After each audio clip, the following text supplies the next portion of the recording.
सुरुवातीला जाऊया अमरावतीला. अमरावती महानगरपालिकेवर 2022 पासून प्रशासक आहे. महानगरपालिकेवर प्रशासक असल्यानं अमरावतीकरांना अनेक समस्यांना सामोरं जावं लागतंय. त्यामुळे निवडणुकीत रस्ते, उड्डाणपूल, नाले सफाई हे मुद्दे चर्चेत राहणार आहेत.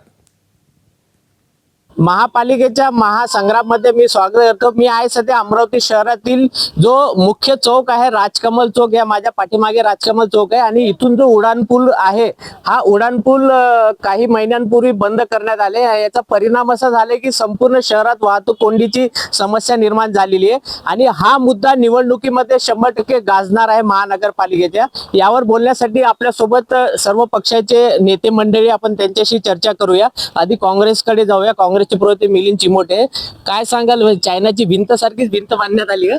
नाही, हा 4.5 महिन्यापूर्वी जेव्हा पूल बंद केला तर अंधश्रद्धेसारखं लोकांना आम्हालाही वाटलं की बा काहीतरी याच्यामध्ये डिफेक्ट असेल म्हणून बंद झाला. पण आता भाजपचे जे राज्यसभेचे खासदार आहे त्यांनी आता एक मागच्या आठवड्यामध्ये प्रेस कॉन्फरन्स घेऊन सांगितलं की हा पूल आता बांधायची गरजच उरलेली नाही आहे, कारण आम्ही इथून रेल्वे स्थानकच हटवणार आहे. आता ब्रिटिश कालीन असलेलं जे रेल्वे स्टेशन आहे याच्यावर 2004ला एकदा हमला झाला हे बंद करण्याचा.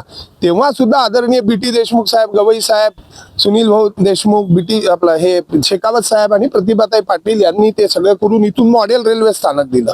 आता ते बंद करण्याचं सुरू आहे. मी त्या दिवशी प्रेस कॉन्फरन्स मध्ये सांगितलं की ज्या इंजिनियरचा दाखला देऊन हे करून राहिले तो इंजिनियरची काही जागा वागा आहे का या रोडवरती हे पण तपासून पहा. तो लाभार्थी आहे का याचा? पण तो जर लाभार्थी असेल तर अशा प्रकारचे प्रस्ताव का येतात? आणि अर्ध्या मिनिटात सांगतो, 7.5 लाख चौरस फूट जागा रेल्वे स्टेशनची आणि 1.5 लाख चौरस फूट जागा नेहरू मैदानची असा जॉईंट व्हेंचर आहे. या 9 लाख स्क्वेअर फूट जागेवरती कॉम्प्लेक्स आणि हे सगळं BOT वर PPP वर द्यायचं, याची किंमत आहे 2700 कोटी रुपयाची. ही सर्व 2700 कोटी रुपयाची भूमी जी आहे ती भूमाफियांच्या गळ्यात घालायची, त्यांच्या घशात घालायची आणि शहराची धरोहर उद्ध्वस्त करायची, एवढाच त्याच्या मागे हेतू होता. आम्ही त्यामध्ये भूमिका घेतल्यावर, काँग्रेसने भूमिका घेतल्यावर, लोकसभेचे आमचे खासदार जे आहेत त्यांनी त्याच्यावरती प्रहार केल्यावर, रेल्वे मंत्र्याला आणि लोकसभेत उपस्थित केल्यावर आता सगळे म्हणतात, परवाच सगळ्या आमदारांनी म्हटलं की नाही हात लावू देणार नाही. मग इतके दिवस का गप्प होती? आमचं अमरावतीकरांचं दुर्दैव आहे. आपली तर IAS मॅडम आलेले आहे. लोकांना अपेक्षा होत्या त्यांच्याकडून फार का बाई ह्या आल्यावर काहीतरी सुधारण शहराचं. पण कचऱ्याचा विषय असो, रोडचा विषय असो, कारण की अनेक विषय असे आहे. आताच झालेली घटना आहे, 2 मुलं वारले म्हणजे रोडमुळे. तर त्याचं मेंटेनन्स कसं केलं पाहिजे, त्याचं बांधकाम कसं केलं पाहिजे, या गोष्टीवर कोणाच लक्ष नाही. याच्या आधी 3-4 महिने आधी त्याच्या बाजूचा जो रोड आहे तिथे पण तशीच परिस्थिती. पण तिथचे जे प्रतिनिधी आहे यांनी आजपर्यंत कोणता प्रश्न नाही विचारला, कोणतं सभागृहात प्रश्न नाही मांडला. आता तुमचं नागपूर अधिवेशन कशासाठी असते? हिवाळी अधिवेशन हे विदर्भासाठी असते. कोणत्या विदर्भात आपल्या विदर्भाच्या लोकांनी तिथं मुद्दे मांडले? असा कोणताच मुद्दा नाही. हे जनप्रतिनिधींनी पहिले लक्षात घेतलं पाहिजे का आपला एरियातला आपण मुद्दा कोणता मांडला पाहिजे. नाही तर काय होते, कोणता मुद्दा मांडतो आपण? दिल्लीला खदानचा मुद्दा मांडतो, असे आपले ते प्रतिनिधी आहे. म्हणून माझं म्हणणं आहे का बा जनप्रतिनिधी पण त्याच्यावर लक्ष घातलं पाहिजे, जेणेकरून कोणाच्या घरचा जीव नाही गेला पाहिजे. आम्हाला तसं वाटते की यांच्यावर, या प्रशासकीय राजवटीवर सत्ताधारी असणार, कोणी असो, सत्ताधारी असो विरोधक असो, यांच्यावर पकड असणं खूप जरुरी आहे. कारण की हे मंदधुंद अवस्थात, म्हणजे आपलं इथचं प्रशासन नियोजन शून्य आहे. अमरावती शहर ही म्हणजे कोंडीमुळे एवढं अधिक अटकलं असताना त्याच्यात ही एक उड्डाणपुलाची बाब आली. त्याच्यामुळे अमरावतीच्या जनतेनी जागरूक राहून, डोळ्यात तेल टाकून अमरावतीत काय चालू आहे याच्याकडे मूर्त लक्ष देणं ही आजची जरूरत झालेली आहे. बरोबर. आता आपण जे म्हणता प्रशासनाचं वगैरे काही याच्यात हस्तक्षेप, प्रशासन हे सत्ताधाऱ्यांच्या हातचं भाऊलं बनलं आहे. आपण सर्रासपणे महाराष्ट्रापासून तर इथपर्यंत बघतो आहोत, देशातही ते सुरू आहे. पण तो आजचा विषय नाही. आणि इथे सांगतो की प्रशासकांना बदनाम करण्याची काही आवश्यकता नाही, कारण का प्रशासन हे त्यांच्या हातचं भाऊलं आहे.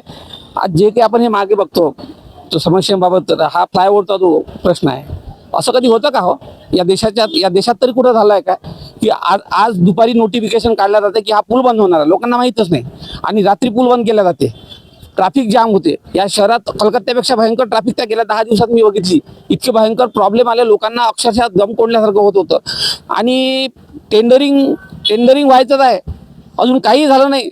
रस्ते बंद करून टाकले. अमरावती शहरात चारी बाजूने जाणारा हाच पूल आहे. इथून चारी बाजूची वाहतूक होते. ते चारी बाजूची वाहतूक बंद करून टाकली. कशासाठी? कारण काय? सगळं आरोप भाजपवरच होते. 5 वर्ष तुम्ही सत्ता गाजवलेली आहे. 3 वर्षाच्या वरती झालं प्रशासक राज आहे. काय वाटते आता तुम्हाला, कोणती समस्या निर्माण झाली आता? यात सगळ्यात मोठी समस्या आहे की 4 वर्ष महानगरपालिकेमध्ये निवडणुकाच झाल्या. एक षडयंत्र असं रचलं गेलं होतं की बा ओबीसीला प्रतिनिधित्व मिळूच नये यासाठी म्हणून काही लोक कोर्टात गेले आणि म्हणून त्यावेळी निर्णय केला की ओबीसीचं आरक्षण जोपर्यंत मिळत नाही तोपर्यंत निवडणुका करू नये. आणि म्हणून त्या 4 वर्षाच्या कालावधीमध्ये जर शासन असतं महानगरपालिकेमध्ये कुठल्याही पक्षाचं असो तो विषय नाही, पण कुठेतरी डॉगवॉच असतो, लक्ष द्यायसाठी कोणीतरी असतं. त्यामुळे सगळ्यात मोठी तो प्रॉब्लेम होता की त्यावेळी त्या ठिकाणी जे सगळा जो कालावधी आहे हा या 4 वर्षातला कालावधी आहे. एक दुसरा भाग असा आहे की शहरामध्ये स्वच्छतेची बोंब आहेच, कारण की ज्या पद्धतीचं तत्कालीन कमिशनरनी टेंडर केलं ते हास्यास्पद होतं. जगातलं पहिलं टेंडर होतं आणि त्याच्यावर आमची लोक कोर्टात गेली. माजी महापौर संजय नरवणे यांनी PIL दाखल केली आणि मग त्याच्यातून कोर्टाने सांगितलं की त्या कमिशनरलाही पार्टी करा आणि म्हणून त्यांनाही पार्टी करा आणि म्हणून स्वच्छतेचा विषय असेल. त्यामुळे असे अनेक विषय आहेत की ज्या विषयाच्या संदर्भामध्ये अमरावतीकर जनता त्रस्त आहे, हे खरं आहे. पण त्यावेळी वेळोवेळी पालकमंत्र्यांनी त्याच्यावर भूमिका घेतली, ते नीट करण्याचा प्रयत्न केला. पण मेन उत्तर या सगळ्याच्यावर असं आहे की निवडणूक होणे आणि जनप्रतिनिधी निवडून येणे, कारण की आपण लोकशाही स्वीकारली आहे. आणि मग जर लोकशाही जर स्वीकारली असेल तर जनप्रतिनिधी जाणे आणि जनतेला जे काही डेव्हलपमेंट पाहिजे आहे त्या पद्धतीचं कायद्यात बसून डेव्हलपमेंट देण्याची जबाबदारी ही जनप्रतिनिधीची असते. आणि म्हणून आगामी काळामध्ये नक्कीच या निवडणुकीमध्ये सगळेजण येतील, चांगले जनप्रतिनिधी येतील. राजकीय पक्षाचे नेते ज्यांनी अमरावतीच्या ज्या समस्या आहेत त्यावर जे प्रश्न आहेत ते उपस्थित केलेले आहे. प्रणय निर्माण, ABP माझा, अमरावती. एबीपी माझा, उघडा डोळे बघा नीट.